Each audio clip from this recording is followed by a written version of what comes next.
जय श्री कृष्ण। राधे राधे मित्रों आपका हमारे चैनल पर एक बार फिर से स्वागत है, जहां आप सुन रहे हैं श्रीमद् भगवद गीता की एक शानदार श्रृंखला जिसका नाम है भगवद गीता की सीख। मित्रों, आज के वीडियो में हम जानेंगे कि श्रीमद् भगवद गीता के चौथे अध्याय से क्या सीखा जा सकता है, और वो भी बहुत ही सरल शब्दों में।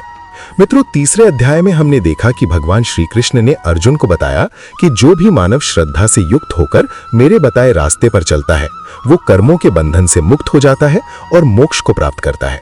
साथ ही भगवान श्री कृष्ण ज्ञान योग और निष्काम कर्म योग दोनों का विस्तार से वर्णन करते हुए अर्जुन को समझाते हैं कि तुम इन दोनों में से किसी का भी चयन करो, मगर किसी भी परिस्थिति में कर्म तो तुम्हें हर हाल में करना ही होगा। श्रीमद् भगवद गीता के चौथे अध्याय से हम जानेंगे कि भगवान कब और किस रूप में धरती पर आते हैं, भगवान को कैसे प्राप्त किया जा सकता है, गुरु से ज्ञान कैसे लिया जाता है और ज्ञान लेना क्यों जरूरी है। तो चलिए मित्रों, सुनते हैं श्रीमद् भगवद गीता का चौथा अध्याय ज्ञान कर्म संन्यास योग। जय श्री कृष्ण। दोस्तों, जिस प्रकार कहावत है कि नेकी कर और दरिया में डाल, ठीक उसी प्रकार कर्म का ज्ञान कहता है कि कर्म कर और उसे भगवान को समर्पित कर दे। गीता के चौथे अध्याय में श्री भगवान ज्ञान कर्म और संन्यास योग के बारे में बताएंगे। तो चलिए सुनते हैं भगवद गीता का चौथा अध्याय ज्ञान कर्म संन्यास योग। श्री भगवान बोले, मैंने इस अविनाशी योग को सूर्य से कहा था। सूर्य ने अपने पुत्र वैवस्वत मनु से कहा और मनु ने अपने पुत्र राजा इक्ष्वाकु से कहा। मित्रों, श्री कृष्ण एक योगी थे, सृष्टि के आदि और अंत। वो हर समय मौजूद थे और हमेशा मौजूद भी रहेंगे। योग अर्थात ज्ञान योग और कर्म योग, जिसका कभी नाश नहीं हो सकता। आखिर कहां से आया इस योग का ज्ञान? भगवान श्री कृष्ण उसी की जानकारी दे रहे हैं। हे परम तप अर्जुन, इस प्रकार परंपरा से प्राप्त इस योग को राजर्षियों ने जाना, किंतु उसके बाद वो योग बहुत काल से इस पृथ्वी लोक में लुप्त हो गया। मित्रों, ज्ञान कहीं ना कहीं से आता है और उसके बाद वो धीरे धीरे फैलना शुरू होता है। ये ज्ञान कृष्ण से सूर्य और इस तरह से गीता के माध्यम से हम लोगों तक आया। ये ज्ञान सैकड़ों हजारों सालों का सिलसिला है मित्रों, लेकिन बीच में ऐसा भी समय आया जब ये ज्ञान योग पृथ्वी पर से गायब हो गया था। तू मेरा भक्त और प्रिय सखा है, इसीलिए ये पुरातन योग आज मैंने तुझको कहा है, क्योंकि ये बहुत ही उत्तम रहस्य है, अर्थात गुप्त रखने योग्य विषय है। मित्रों, अर्जुन कृष्ण का भक्त भी है और मित्र भी, इसीलिए कृष्ण उसे ये सदियों पुराना योग बता रहे हैं और ये भी कह रहे हैं कि वैसे तो ये गुप्त रखने की बात है, लेकिन वो अपना सब कुछ अर्जुन को बता रहे हैं। यहां पर गुप्त रखने से मतलब है कि इतने बड़े ज्ञान का सम्मान हो, इसे सामान्य विद्या ना समझा जाए। अर्जुन बोले, आपका जन्म तो अभी हाल का है और सूर्य का जन्म बहुत पुराना है, अर्थात कल्प के आदि में हो चुका था। तब मैं इस बात को कैसे समझूं कि आप ही ने कल्प के आदि में सूर्य से ये योग्य कहा था? मित्रों, यहां पर अर्जुन कृष्ण पर शक नहीं कर रहा है, वो समझना चाहता है कि जो भी हुआ वो कैसे हुआ। श्री भगवान बोले, हे परम तप अर्जुन, मेरे और तेरे बहुत से जन्म हो चुके हैं, उन सब को तू नहीं जानता, किंतु मैं जानता हूं। कृष्ण अपने रूप, अपने अस्तित्व को समझाते हुए कह रहे हैं, मैं अजन्मा हूं, यानी मेरा कभी जन्म नहीं हुआ। मैं अविनाशी हूं, अर्थात मेरा कभी नाश नहीं हो सकता। मैं समस्त प्राणियों का ईश्वर होते हुए भी अपनी प्रकृति को अधीन करके अपनी योग्य माया से प्रकट होता हूं। मित्रों, जिसका जन्म होता है उसकी मृत्यु निश्चित है। तो जिसे अर्जुन देख रहा था वो क्या था? क्योंकि वो तो कभी जन्मे ही नहीं, तो कृष्ण बने कैसे?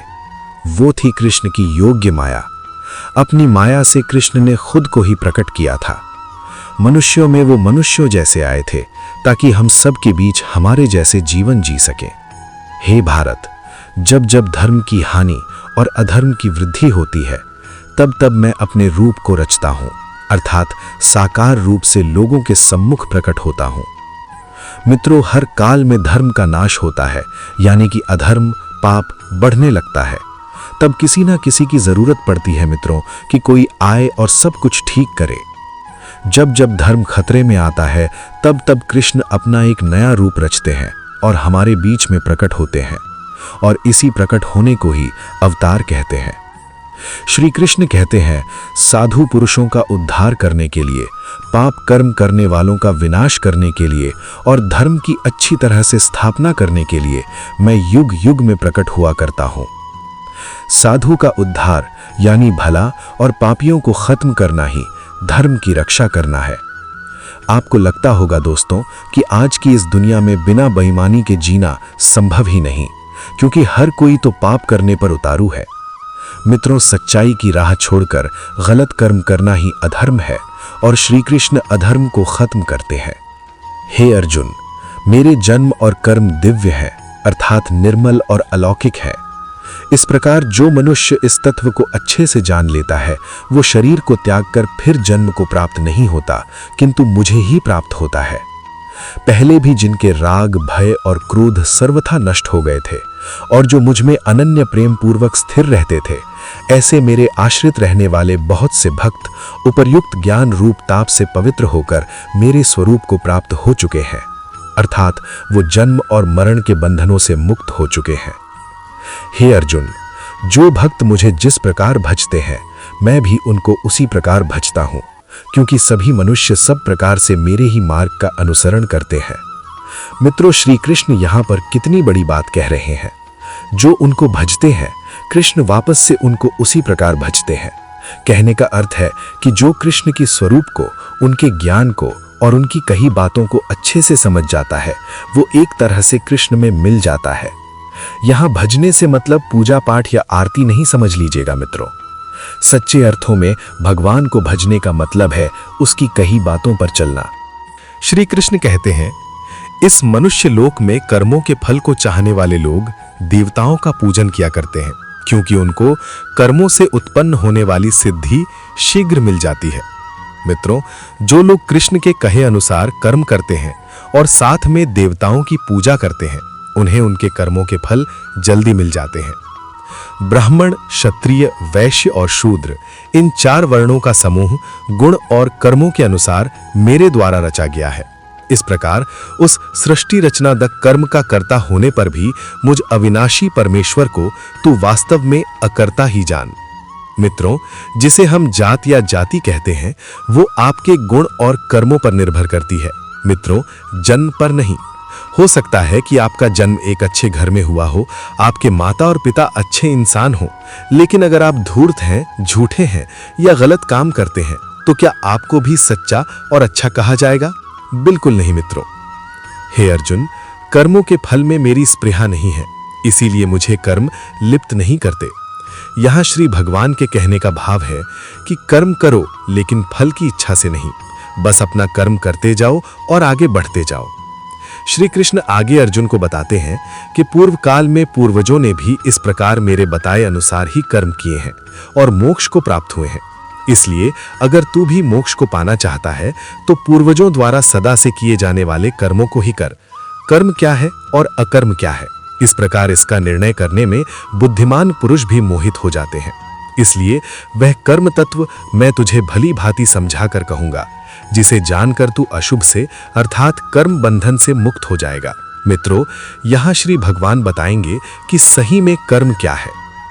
श्री कृष्ण कहते हैं, कर्म का स्वरूप भी जानना चाहिए और अकर्म का स्वरूप भी जानना चाहिए तथा विकर्म का स्वरूप भी जानना चाहिए। जो मनुष्य कर्म में अकर्म देखता है और जो अकर्म में कर्म देखता है वह मनुष्यों में बुद्धिमान है और वह योगी समस्त कर्मों को करने वाला है।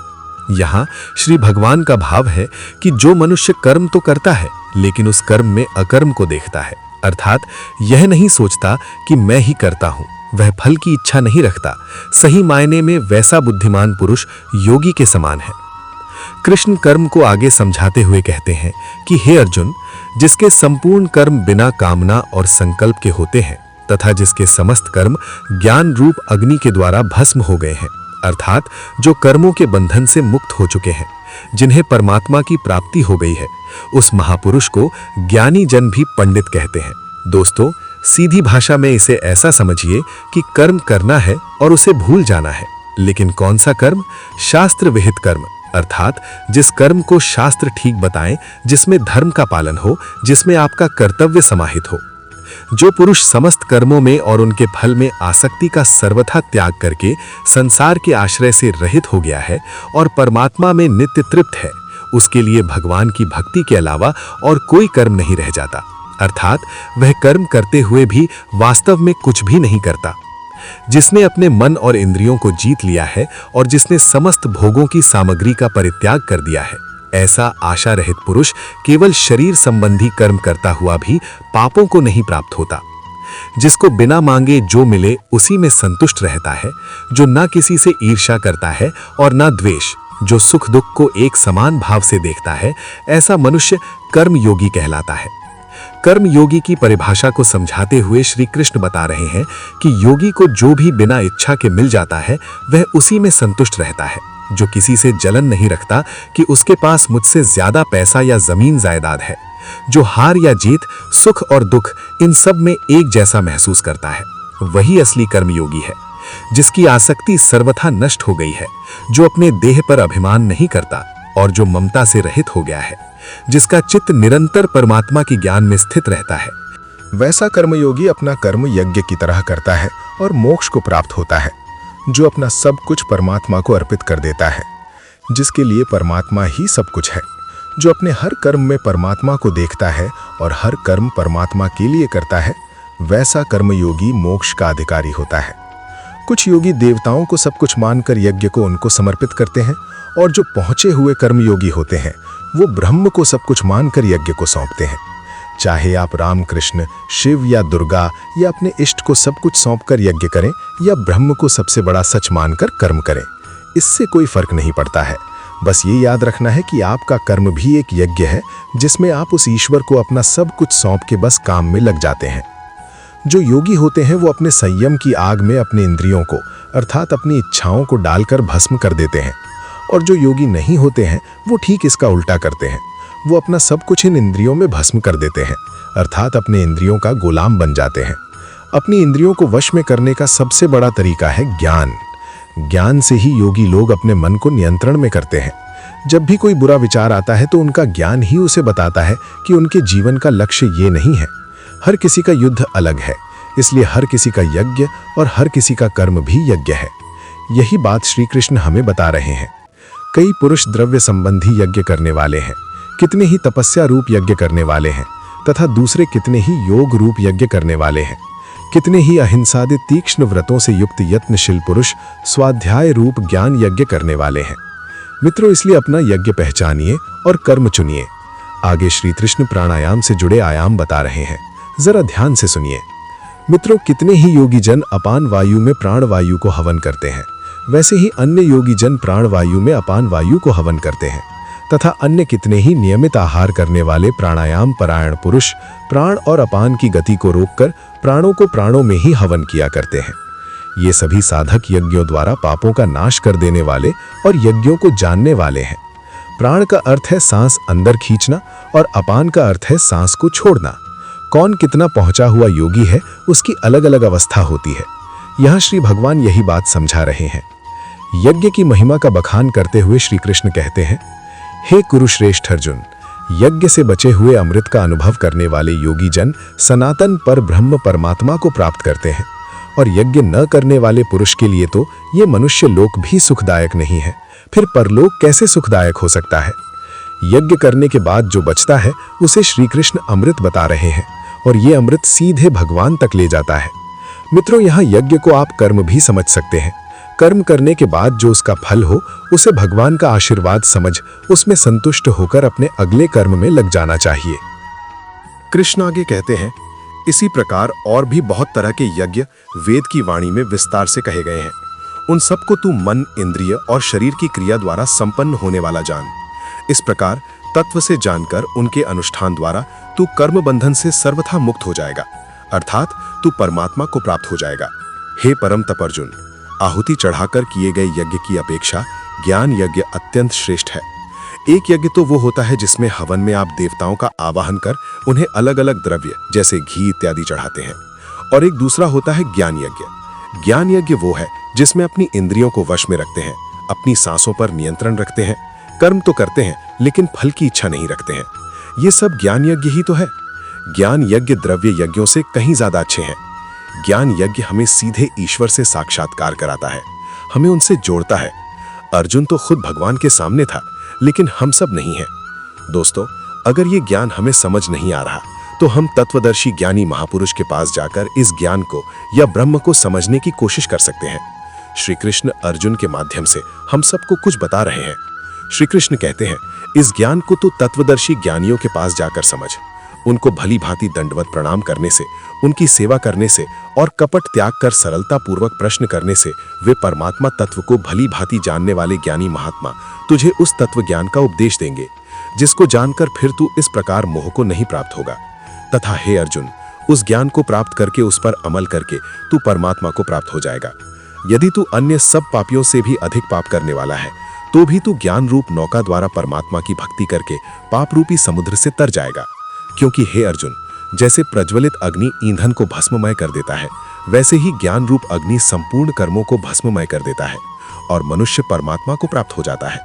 मित्रों, ईंधन को जब आप आग में डालते हैं तो ईंधन बचता नहीं बल्कि आग बन जाता है। उसी तरह से जब ज्ञान आपको प्राप्त हो जाता है, जब आप ज्ञानी बन जाते हैं तो आपके कर्म भी खत्म हो जाते हैं।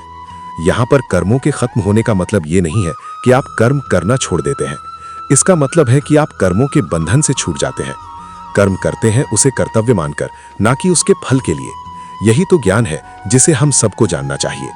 इस संसार में ज्ञान के समान पवित्र करने वाला निस्संदेह कुछ भी नहीं है। उस ज्ञान को कितने ही काल से कर्मयोग के द्वारा मनुष्य अपनी मृत्यु के पश्चात अगले जन्म में अपने आप ही आत्मा में पा लेता है और वो मनुष्य फिर से कर्मयोग में लग जाता है। अर्थात ज्ञान कभी नष्ट नहीं होता है।